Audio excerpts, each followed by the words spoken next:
Good morning friends, welcome back to current affair zone. आज है 27 अप्रैल और 27 अप्रैल 2020 के जितने भी इंपॉर्टेंट करंट अफेयर बनेंगे आज की इस वीडियो में हम डिस्कस करेंगे। करंट अफेयर के सारे ही क्वेश्चंस काफ़ी इंपॉर्टेंट हैं, इसलिए वीडियो को शुरू से लेकर एंड तक जरूर देखें। साथ ही साथ जो भी इंपॉर्टेंट फैक्ट्स हैं जो डिटेल में डिस्कस किए जाते हैं, तो आप सारे के सारे उन फैक्ट्स को भी नोट डाउन किया करें, ताकि आपके साथ जो इस करंट अफेयर का पोर्शन है उसके साथ ही साथ स्टैटिक पोर्शन भी कवर हो सके। और पुराने जो करंट अफेयर के गए हैं 2019 या 2020 के जनवरी फरवरी मार्च के, तो वो सारे के सारे अगर जितने भी इंपॉर्टेंट फैक्ट होते हैं वो हम साथ ही साथ कवर करते चलते हैं, ताकि एग्जाम में अगर वहाँ से क्वेश्चन बने तो आप आसानी से कर सकेंगे। स्ट्रैटेजी पहले से बनाएं। आरआरबी एनटीपीसी की 30 नंबर मैथमेटिक्स के आएंगे, 30 नंबर रीजनिंग के आएंगे और 40 नंबर जीके जीएस और करंट अफेयर के आएंगे। तो सबसे बड़ा पोर्शन है जीके जीएस करंट अफेयर का। तो अभी से स्ट्रेटजी बना के पढ़ना स्टार्ट करें। 15 जो मई है उसमें जो बिडिंग होगी वो स्टार्ट होगी और 3 जून को फाइनलाइज कर दिया जाएगा कि कौन सी एग्जाम कंडक्टिंग एजेंसी एनटीपीसी और ग्रुप डी का पेपर करवाएगी। तो इस चीज़ का आप याद रखें, ज़्यादा टाइम नहीं है आपके पास। अगर आपने अभी तक तैयारी स्टार्ट नहीं करी है तो तैयारी स्टार्ट कर दें, स्ट्रैटेजी बना के तैयारी स्टार्ट करें और टू द सिलेबस पढ़ें, ताकि आसानी रहेगी आपको 70 से 80 मार्क्स लाने की। पहली बार चैनल पर विजिट कर रहे हैं तो चैनल को सब्सक्राइब जरूर करें। साथ ही साथ अपने दोस्तों को और जो आपके रिलेटिव्स हैं तैयारी कर रहे हैं उनको भी चैनल के बारे में बताएं, क्योंकि चैनल नया है, सपोर्ट की ज़रूरत है। अगर आपने बेल बटन नहीं प्रेस किया है तो बेल बटन भी प्रेस कर दें, ताकि जैसे ही वीडियो अपलोड हो आप तक नोटिफिकेशन पहुंच जाए। चलिए स्टार्ट करते हैं। सबसे पहले बात करें कोरोना ग्राफ की, तो कोरोना ग्राफ में अभी तक अमेरिका सबसे ऊपर बना हुआ है। लगभग 55,000 लोगों की मौत हो चुकी है अमेरिका में। भारत में अभी तक 850 लोगों की मौत हो चुकी है। और अभी जो एक डाटा आया था उसमें अनुमान लगाया गया है कि लगभग 3 सप्ताह के बाद भारत में कोरोना वायरस लगभग ख़त्म हो जाएगा। तो ये काफ़ी अच्छी खबर है। चलिए स्टार्ट करते हैं आज का करंट अफेयर। हाल ही में किस राज्य सरकार ने कोरोना वायरस पोर्टल दृष्टि लॉन्च किया है? तो ये इम्पोर्टेंट क्वेश्चन बनता है। और कोरोना वायरस पोर्टल दृष्टि लॉन्च किया है उत्तराखंड की सरकार ने। तो इस चीज़ को आप याद रखें। बात करें जो दृष्टि पोर्टल है, इसमें क्या होगा, तो इसमें इस चीज़ की जानकारी दी जाएगी कि कितने लोग कोरोना के एक्टिव केसेस में हैं, कितने लोग रिकवर कर चुके हैं, कितने लोगों की मौत हो चुकी है और कितने लोग अभी क्वारंटाइन किए गए हैं। तो ये सारा का सारा जो आंकड़ा है ये कहाँ रखा जाएगा? दृष्टि पोर्टल पे।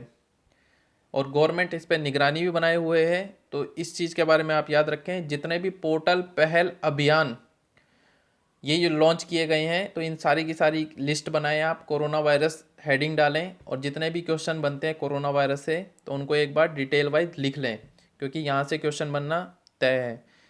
हर शिफ्ट में क्वेश्चन रिपीट नहीं करेगा कोरोना वायरस का, इस चीज़ को आप याद रखें। और जितनी भी शॉर्ट फॉर्म बन रही है, जैसे हमने पहले डिस्कस किया था पीपीई किट का, तो पीपीई की फुल फॉर्म भी याद रखें आप। इस तरह की जितनी भी फुल फॉर्म बन रही हैं उनके बारे में आप याद रखें। और जो पीडीएफ है उसमें हम सारा का सारा मेंशन कर देते हैं। तो व्हाट्सएप ग्रुप पे भी जुड़ें, ताकि वहाँ से भी आपको जो भी कंटेंट है वो आपको पढ़ने में हेल्प करे। उत्तराखंड की बात आ रही है तो उत्तराखंड को एक चीज़ और बोली जाती है, उत्तराखंड को बोला जाता है देवभूमि। इस चीज़ को भी आप याद रखें। एनटीपीसी या ग्रुप डी इसमें इस तरह की क्वेश्चन जरूर बनते हैं।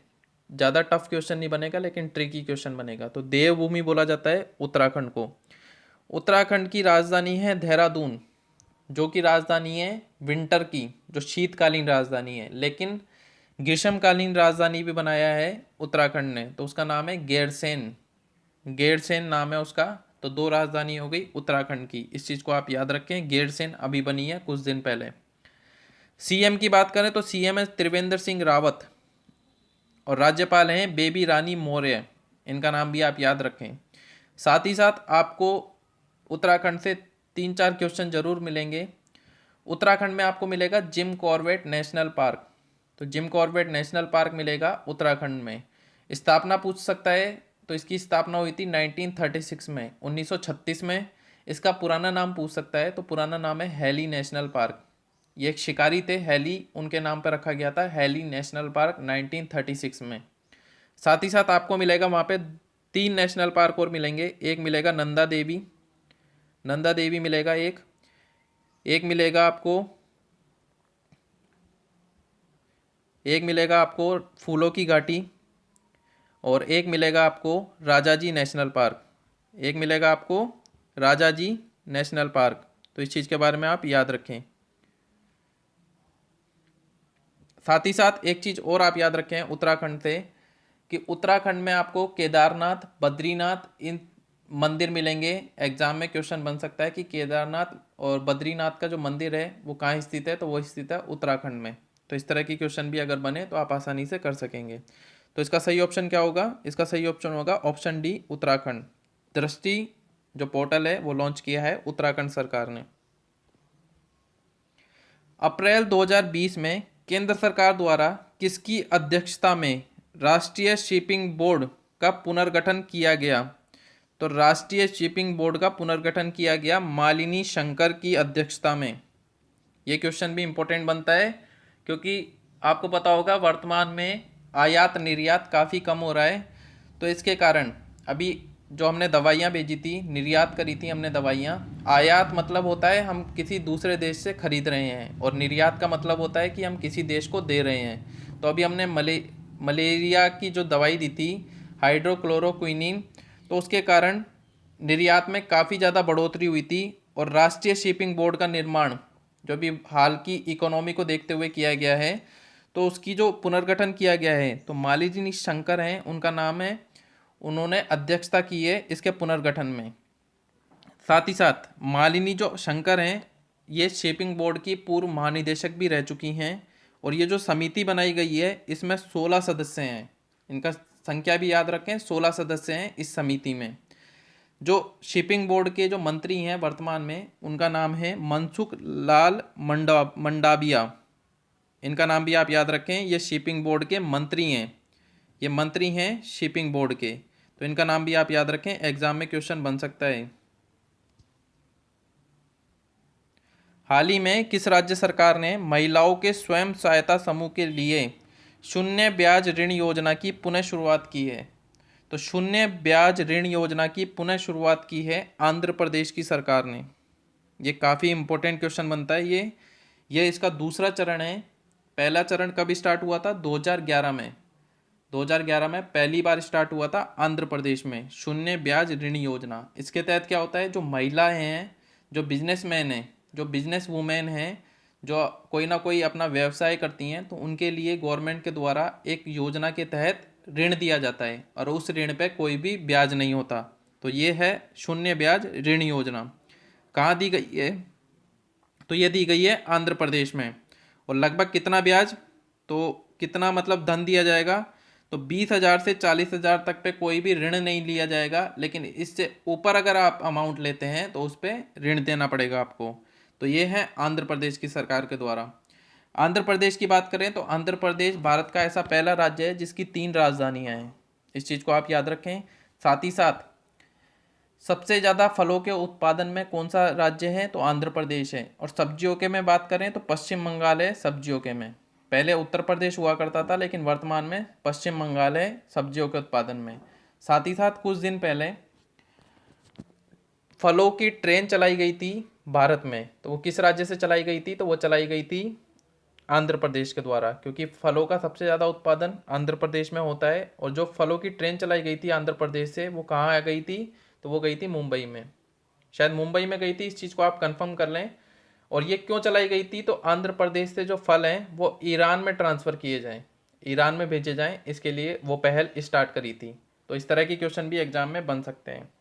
आंध्र प्रदेश की बात करें तो आंध्र प्रदेश की राजधानी आंध्र प्रदेश की राजधानी है अमरावती। अगर एग्जाम में अमरावती ना हो तो हैदराबाद पे टिक करें, क्योंकि प्रस्तावित राजधानी है अभी तक हैदराबाद। जो हैदराबाद है वो अभी तक बनी हुई है, लेकिन 2024 में जो आंध्र प्रदेश की राजधानी बनेगी वो अमरावती बनेगी। तो इस चीज़ को आप याद रखें। आंध्र प्रदेश की बात हो रही है तो सीएम कौन है? जगन मोहन रेड्डी। और जो राज्यपाल हैं वो हैं विश्वभूषण हरिचंदन। इनका नाम भी आप याद रखें। हाल ही में किस देश ने कोरोना वायरस वैक्सीन का मानव परीक्षण किया है? तो ये क्वेश्चन भी इंपॉर्टेंट बनता है। जो कोरोना वायरस की वैक्सीन बनाई गई है उसको मानव के ऊपर परीक्षण करने वाला पहला देश बना है यूके। यूके बना है। इससे पहले क्या हुआ था, जो चाइना की जो गवर्नमेंट है उसने कोर्ट से परमिशन लेके बनाई थी कि 2 व्यक्तियों के अंदर वो मानव परीक्षण करने करने वाला था। लेकिन अब यूके की जो गवर्नमेंट है उसने मानव परीक्षण पे मंजूरी दे दी है, और यूके को एग्ज़ाम में ब्रिटेन भी दे सकता है, तो इस चीज़ में आप कंफ्यूज ना हो। यूके की राजधानी की बात करें तो यूके की राजधानी है लंदन, और जो यूके की मुद्रा है वो है पौंड। कई बार क्या होता है, ब्रिटेन का नाम सुनते ही आप गलती से डॉलर कर देते हैं, तो ब्रिटेन की जो मुद्रा है, जो राशि है वहाँ पे करेंसी, वो है पौंड। ब्रिटेन के जो प्रधानमंत्री हैं बोरिस जॉनसन, वो भी कोरोना पॉजिटिव हो चुके थे। वर्तमान में उनकी हालत पता नहीं शायद सही हो चुके हैं, लेकिन वो कोरोना पॉजिटिव हो चुके थे, तो इसलिए ये इंपॉर्टेंट बनते हैं, इनका नाम भी आप याद रखें। जो ये वैक्सीन बनाई गई है, इसके परीक्षण के बाद ये 80% तक सफल परीक्षण कर चुके हैं। लगभग 80% तक इनका जो क्राइटेरिया है वो सही माना गया है। और उसके बाद इजराइल ने भी वैक्सीन बनाई है, लेकिन उस पर कोई भी मानव परीक्षण नहीं किया है। तो जब तक WHO द्वारा ऑथेंटिकेट नहीं किया जाएगा, वो मानव परीक्षण में यूज़ नहीं आ सकती। हाल ही में किस संस्था ने कोविड-19 के प्रसार के बारे में अनुमान लगाने के लिए वेब आधारित डैशबोर्ड प्रकृति विकसित किया है? तो ये इंपॉर्टेंट क्वेश्चन बनता है। तो ये जो प्रकृति डैशबोर्ड है ये विकसित किया है IIT दिल्ली ने। नाम याद रखना और IIT का नाम याद रखना। तो IIT दिल्ली ने जो ये बनाया है प्रकृति डैशबोर्ड, इसमें ये 3 सप्ताह का अनुमान लगाएंगे। WHO का जो रिकॉर्ड है, इसके अनुसार क्या होता था कि एक जो व्यक्ति है वो लगभग 2 व्यक्तियों को संक्रमित कर सकता था। UN का आंकड़े का आधार पर, WHO के आंकड़े के आधार पर, स्वास्थ्य मंत्रालय के आंकड़े के आधार पर ये 3 सप्ताह के अंदर अनुमान लगाएंगे कि लगभग कितने दिन तक कोरोना वायरस भारत में ख़त्म हो जाएगा। तो ये स्टार्ट किया है IIT दिल्ली ने। बात करें जो प्रकृति है, इसकी फुल फॉर्म एग्जाम में पूछ सकता है, क्योंकि इस तरह के क्वेश्चन एग्जाम में जरूर बनते हैं। तो प्रकृति की फुल फॉर्म भी आप याद रख लें, prediction and assessment of corona infections and transmission in India. प्रकृति की फुल फॉर्म याद रख लें, कहीं से भी क्वेश्चन बन सकता है। उसमें क्वेश्चन इस तरह से बनता है कि उसमें पूछ लेगा कि आर आर है वो क्या शो कर रहा है, जो सी है वो क्या शो कर रहा है, तो इस तरह के क्वेश्चन बन सकते हैं। हाल ही में अर्धसैनिक बल संस्थान ने फाइलों के संचालन के लिए ई कार्यालय ऐप लॉन्च किया है। तो ई कार्यालय ऐप लॉन्च किया है CISF ने। CISF जो बल है, आपको पता होगा CISF CRPF ये अर्धसैनिक बल हैं, तो इन्होंने स्टार्ट किया है ई कार्यालय ऐप CISF के द्वारा। और इसमें क्या होगा कि जो फाइलें हैं, आपको पता होगा कोरोना वायरस संक्रमण से फैल रहा है, मतलब छूने से फैल रहा है, तो जो फाइलें हैं उनको अगर व्यक्ति ना छुए तो ई कार्यालय के माध्यम से, इस ऐप के माध्यम से बिना फिजिकल टच हुए वो फाइल ट्रांसफ़र कर सकते हैं। तो इसलिए स्टार्ट किया गया है ई कार्यालय ऐप। किसके द्वारा किया गया है? CISF के द्वारा। CISF की बात करें तो स्थापना कब हुई थी? 10 मार्च 1969 को। 1969 को स्थापना हुई थी। हेडक्वार्टर का है नई दिल्ली में। और इसके महानिदेशक कौन है वर्तमान में? तो महानिदेशक हैं राजेश रंजन। इनका नाम भी आप याद रखें। साथ ही साथ एक चीज़ और आप याद रखें कि जो CISF है, इसने वर्ष 2020 को गतिशीलता का वर्ष इसको नाम दिया था 2020 को। साथ ही साथ हमने जो तेलंगाना की बात करी थी पिछले वीडियोस में, तो उसमें बताया गया था कि तेलंगाना की जो सरकार है उसने जो 2020 का वर्ष है उसको आर्टिफिशियल इंटेलिजेंस का वर्ष घोषित किया था। तो ये दोनों ही क्वेश्चन इंपॉर्टेंट है, दोनों क्वेश्चन को आप नोट डाउन कर लें। हाल ही में ग्रीस वॉटसन का निधन हुआ, वे कौन थे? तो निधन वाला क्वेश्चन आप डेली के डेली अपडेट करा करें और साथ ही साथ रिवाइज किया करें। तो ग्रीस जो वॉटसन है, इनका निधन हो गया। ये एक प्रसिद्ध क्रिकेटर थे, और किस टीम के थे? ऑस्ट्रेलिया टीम के थे। इनकी टीम का नाम भी आप याद रखें, ऑस्ट्रेलिया टीम के थे ये ग्रीस वॉटसन। इनको आप एक वॉटसन खिलाड़ी हैं ऑस्ट्रेलिया के, उनके नाम से भी याद रख सकते हैं कि ग्रीस वॉटसन और वो वाले वॉटसन, वो दोनों सेम है और किस टीम के हैं? ऑस्ट्रेलिया के। किस स्पेस एजेंसी ने हबल नामक टेलीस्कोप की 30वीं वर्षगांठ मनाई है? ये क्वेश्चन दूसरे पैटर्न में पूछा गया था RRB NTPC 2016 में, तो दोनों हम डिस्कस करेंगे। तो 30वीं वर्षगांठ मनाई है हबल नामक टेलीस्कोप की नासा ने। नासा का टेलीस्कोप है हबल। आपको पता होगा जो स्पेस एजेंसी से धरती की तस्वीरें ली जाती हैं तो उसको बोलते हैं, जो ऊपर से लेता है उसको टेलीस्कोप बोला जाता है। तो ये टेलीस्कोप है हबल, ये नासा का टेलीस्कोप है जो 30 साल पहले अंतरिक्ष में भेजा गया था और अब इसकी 30वीं वर्षगांठ मनाई गई है। साथ ही साथ जो एनटीपीसी में क्वेश्चन पूछा गया था वो ये पूछा गया था कि जो हबल नामक टेलीस्कोप है ये किस देश का है। तो हबल जो टेलीस्कोप है ये किस देश का हो गया, अमेरिका देश का, क्योंकि नासा किसकी एजेंसी है, अमेरिका की। तो इस चीज़ को आप याद रखें। नासा की बात हो रही है तो नासा की फुल फॉर्म आप याद रखें, the national aeronautic and space administration. ये क्वेश्चन एग्जाम में बनता है, क्वेश्चन इसरो का, नासा का, जाक्सा का और सीएनएसए का। यहाँ पे एक कंफ्यूजन वाली जो चीज़ है वो क्या है कि नासा का आपको पता होगा ISRO space Indian space research organization, ये भी आपको पता होगा। जाक्सा नाम से पता चल रहा है जापान का होगा, लेकिन सीएनएसए में आपको कंफ्यूजन होगा। सीएनएसए की जो फुल फॉर्म है वो है चाइना नेशनल स्पेस एजेंसी। तो इस चीज़ को आप याद रखें। नासा की बात कर रहे थे तो नासा की जो स्थापना हुई थी वो हुई थी 1958। एक बार एक्ट का क्वेश्चन पूछा गया था नासा से, तो कौन से एक्ट में नासा की स्थापना हुई थी, तो 1958 एक्ट का नाम भी ये है, तो उसमें स्थापना हुई थी। हेडक्वार्टर कहाँ है, तो हेडक्वार्टर है वॉशिंगटन डीसी। वॉशिंगटन डीसी कई बार हमने डिस्कस किया है इसका नाम। वॉशिंगटन डीसी में जो डीसी है उसकी फुल फॉर्म भी एग्जाम में पूछ सकता है। तो वॉशिंगटन डीसी में डीसी की फुल फॉर्म है district of Columbia. District of Columbia उस डीसी की फुल फॉर्म है। साथ ही साथ आईएमएफ और वर्ल्ड बैंक का मुख्यालय भी कहाँ स्थित है, वॉशिंगटन डीसी में। वर्ल्ड बैंक के जो अध्यक्ष हैं उनका नाम है डेविड मलपास, और जो आईएमएफ के अध्यक्ष हैं उनका नाम है क्रिस्टीना जॉर्जिवा। इनका नाम भी आप याद रखें। अप्रैल 2020 में बेटर ब्लिट्ज कप 2020 किसने जीता है, ये इंपॉर्टेंट क्वेश्चन है और ये क्वेश्चन जरूर एग्जाम में बनेगा, तो इसको स्टार मार्क कर लें। ये क्वेश्चन एग्जाम में जरूर बनेगा किसी ना किसी शिफ्ट में। तो बेंटर ब्लिट्ज कप 2020 किसने जीता है, तो ये जीता है अली रेजा फिरोजा ने। ये कहाँ के हैं, तो ये हैं ईरान के। और ये क्यों इंपॉर्टेंट है वो हम आपको बताते हैं अभी। इन्होंने जब फाइनल मैच हुआ था शतरंज का तो उसमें किसको हराया था, तो उन्होंने हराया था कि जो नंबर 1 खिलाड़ी हैं चेस के, मैग्नस कार्लसन। ये कहाँ के हैं, तो ये हैं नॉर्वे के। तो इनको हराया था एक 16 वर्ष के बालक हैं अली रेजा फिरोजा। 16 वर्ष इनकी उम्र है अली रेजा फिरोजा की।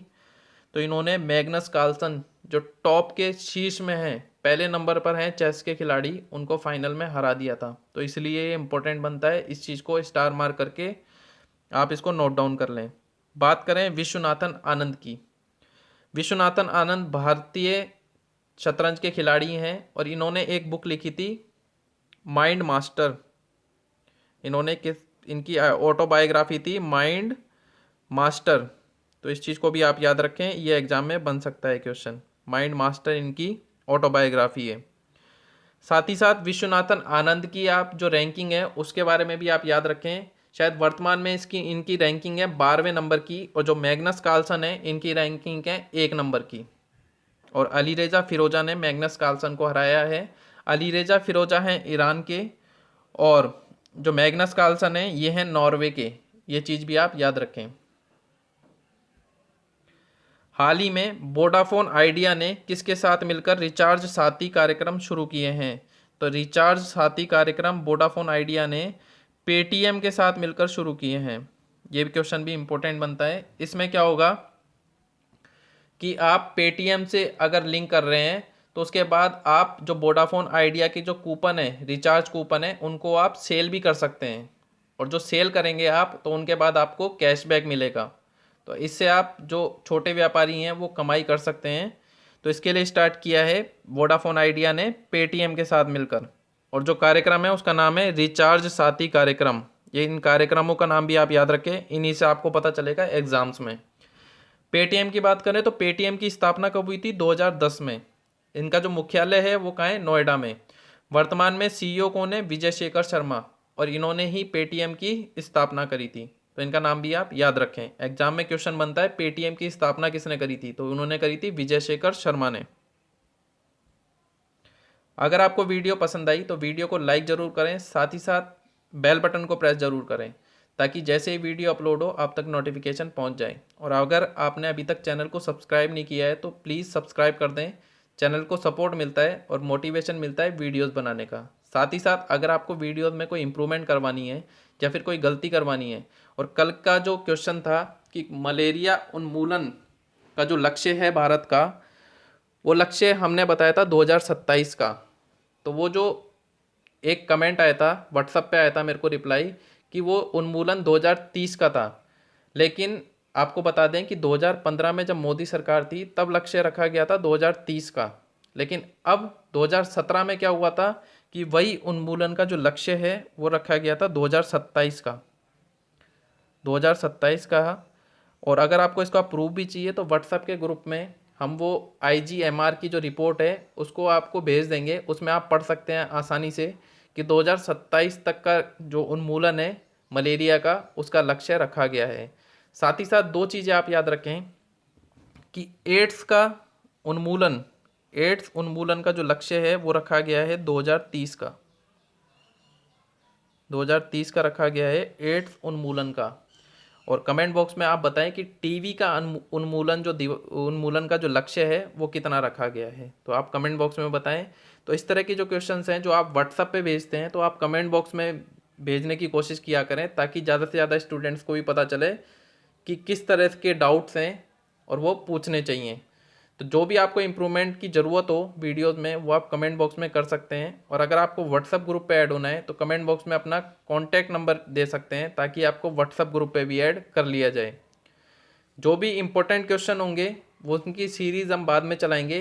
इसके पहले आप जितने भी आपके फेसबुक और जो व्हाट्सएप और टेलीग्राम ग्रुप है, स्टडी का ग्रुप है, उसमें आप वीडियो को शेयर ज़रूर किया करें, ताकि वीडियो को सपोर्ट भी मिल सके और इसके लाइक्स और जो शेयर्स हैं वो भी ज़्यादा हो सकें। तो मिलते हैं नेक्स्ट वीडियोज़ में, तब तक के लिए जय हिंद जय भारत।